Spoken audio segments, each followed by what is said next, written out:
Good morning, students.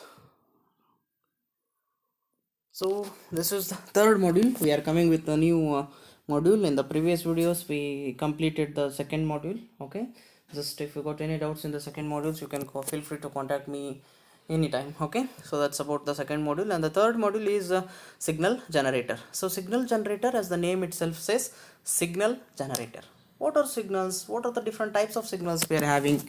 So if you are talking about the different types of the signals which are having, means, so we have a sine wave, sinusoidal signals, we have a triangular signals, we have a rectangular signals, we have a square waves, we have a ramp waves. Okay, so the different types of signals are very much important in various applications. So one such application is for testing in the different laboratories. For testing the different electronic equipments in the laboratories and in the communicational network, okay, telecommunications systems, and also in the satellite communication systems. So these signals are very much essential or very much necessary. Okay, so that is called as a signal generator. So one such very familiar applications which everyone has seen is these signal generators we are using in our laboratories for giving the signals to the different electronic circuits. Okay, that is one familiar applications which everyone of you are familiar with that particular application. Okay, so that's a signal generator. Okay, so in this particular module we will be discussing about the different types of the signal generator, that is a triangular or rectangular wave generators. Okay, triangular wave generator or rectangular. Why it is a rectangular means first we are generating the rectangular and then triangular wave.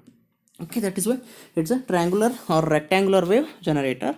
And we will be discussing about the sine wave generator. Okay, sinusoidal wave generator, then oscillatory circuits, we will be discussing about oscillatory circuits, and then sawtooth wave generators. Okay, these are the different types of wave generators we will be discussing in this particular module. Okay, so let me start with the triangular or rectangular wave generator. Why it is called as triangular bar rectangular wave generator means, so here at one part of the circuits we are generating the rectangular waves, and another part of the circuits we will be generating the triangular wave. That is why it is called as a triangular bar rectangular wave generators. Okay, circuit operation is, once again, this is a combination of the two different circuits. So combination means one is a schemic trigger circuit. So it is first half is a schemic trigger circuit. The output of the schemic trigger is a square wave. It is, I think most of you have done the experiments on the schemic triggers also. So irrespective of any input, if you give, the output of the schemic trigger will be always always the square wave. Okay, so this part is a schemic trigger circuit and this part is a integrator circuit. So what is the function of the integrator? So if you give a square wave input to that integrator circuit, it produces the triangular output. That is the function of your integrator circuit. Okay, so by making use of these two circuits, we will be generating the two types of the signals. One is the square wave signal and another is triangular wave signal. So it is a it's a combination of two types of the electronic circuit. That is a one basic idea. Okay, here the operational amplifier A will be acting as a comparator or a schemic trigger circuit, and the operational amplifier B will be acting as a integrator circuit. So if you give any input to this schemic trigger, it will be producing the square wave output. If you give this square wave output to the input of this integrator, it produces the triangular wave output. Okay, that is the main funda or main operation behind this particular integrator, triangular or rectangular wave generator. Okay, so now we'll discuss about the circuit operation, how it will be how it is operated. Okay, yes.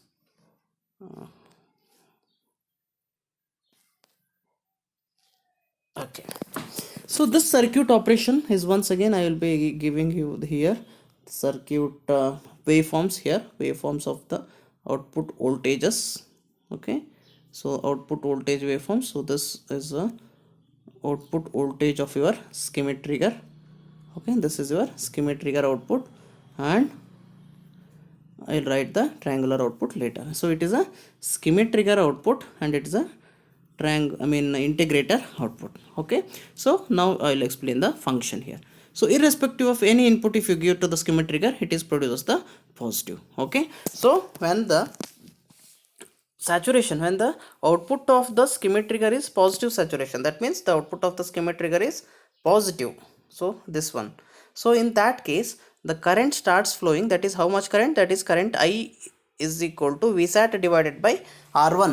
So that current starts flowing from r1 to capacitor, then to output here. Okay, then the capacitor starts charges. So I'll just write the dotted lines.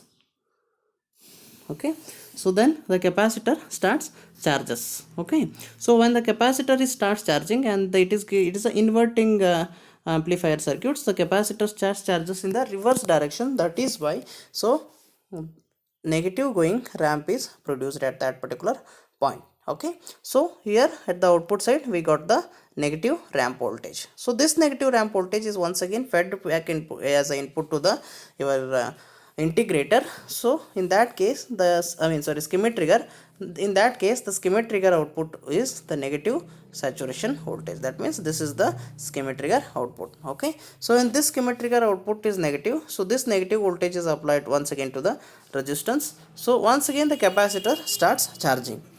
But here in this case, as the negative signal is coming, so the capacitor starts charges in the positive direction, so positive going ramp is produced. So once again this positive going ramp is given as an input to this one, so then again negative going ramp is produced. So positive negative positive negative. So this is how there is a ramp wave is generated for by the operation of charging and discharging of the capacitors in a different duration of the times. There is a charging and discharging of capacitors will lead to generation of the triangular wave signal. Okay, that is the circuit operation. So some current it is generates the positive and negative pulses. That pulses will charge and discharge the capacitor. So positive and negative pulses that will charge and discharge the capacitor. So during charging and discharging of capacitor we will be getting the positive and negative going ramp. So that is a triangular wave. That is a circuit operation. So it is already explained here. So you can just refer to these sentences for the proper circuit operations if you are not understood. Okay, so this is the circuit operation. Okay, now you can also write, or you can calculate the peak value of the waveforms. So by using the formula, that is V naught peak to peak is equal to 2 into R2 divided by R3 Vsat, that is the peak value of the output voltage, and the frequency of oscillations is calculated as R3 divided by 4R1C1 into R2. Using these two equations you can calculate the V naught peak and F naught value. Okay, so now we'll take one problem on this. Okay, so design a triangular waves generator shown that the F naught is equal to, so that F naught is equal to 5 kilohertz, V naught peak to peak is equal to 10.5 volts, and V saturation is equal to plus or minus 5 volts. So you know the equation for V naught peak to peak. Okay, so just substitute the things. So V naught peak to peak is given, that is 10.5. it is substitute as 2, R2 you keep it as it is, R3 also you keep it as it is, saturation is 15 volts. Okay, that is why R3 is equal to 30 into R2 divided by 10.5. so assume R2 is equal to 10k and R3 is equal to 28.57 kilo ohm. Okay, that is the R3 value. So you know that the frequency of oscillation equation F naught is equal to R3 divided by 4 R1C1 into R2. So you just take R1C1 here. Okay, so R1C1 is equal to R3 divided by 4 into F naught into R2. Okay, so R1C1 is equal to this much, R1C1 is equal to this one. So let us assume the capacitance as 0.01, 0.05, whatever the value, smaller value we just assume. So you'll get the R1 here. Okay, R1 is equal to 14.28 kilo ohm. This is the value of the resistance. Okay, so this is how you have to design the triangular wave generators if they are asked in the exams. So this is once again the output voltage equations which I already drawn in the while explaining the circuit operation. So this is the output of the skimmer trigger and this is the output of the integrator. So when the positive ramp is produced, when the output of the skimmer trigger is positive, the negative ramp is produced. So when the output of the skimmer trigger is negative, positive ramp is produced. So this is similar in all the cases. Why it is when the output is positive, negative ramp, why it is produced? But this output of this skimmer trigger is given to the inverting terminal of your integrator, that is negative terminal of your integrator. That is why the negative ramp is produced. Okay, so that is the circuit operation of your triangular wave generator. Okay, so frequency and duty cycle adjustment of this triangular wave generator is nothing but to adjust the frequency. So what is frequency here? Frequency is nothing but if you take a one full cycle one full cycle. So what is the time taken to complete one full cycle is your frequency. Okay, duty cycle is also, it is the ratio of the on time divided by total time of the circuits. On time means, so on time divided by the total time of your output, that is called as a duty cycle. To adjust this frequency and duty cycle, so there is a one alternative arrangement is made. So this is a frequency duty cycle adjustment arrangement. So it is integrator and it is a schematic trigger. It is also a triangular wave generator. The extra thing which is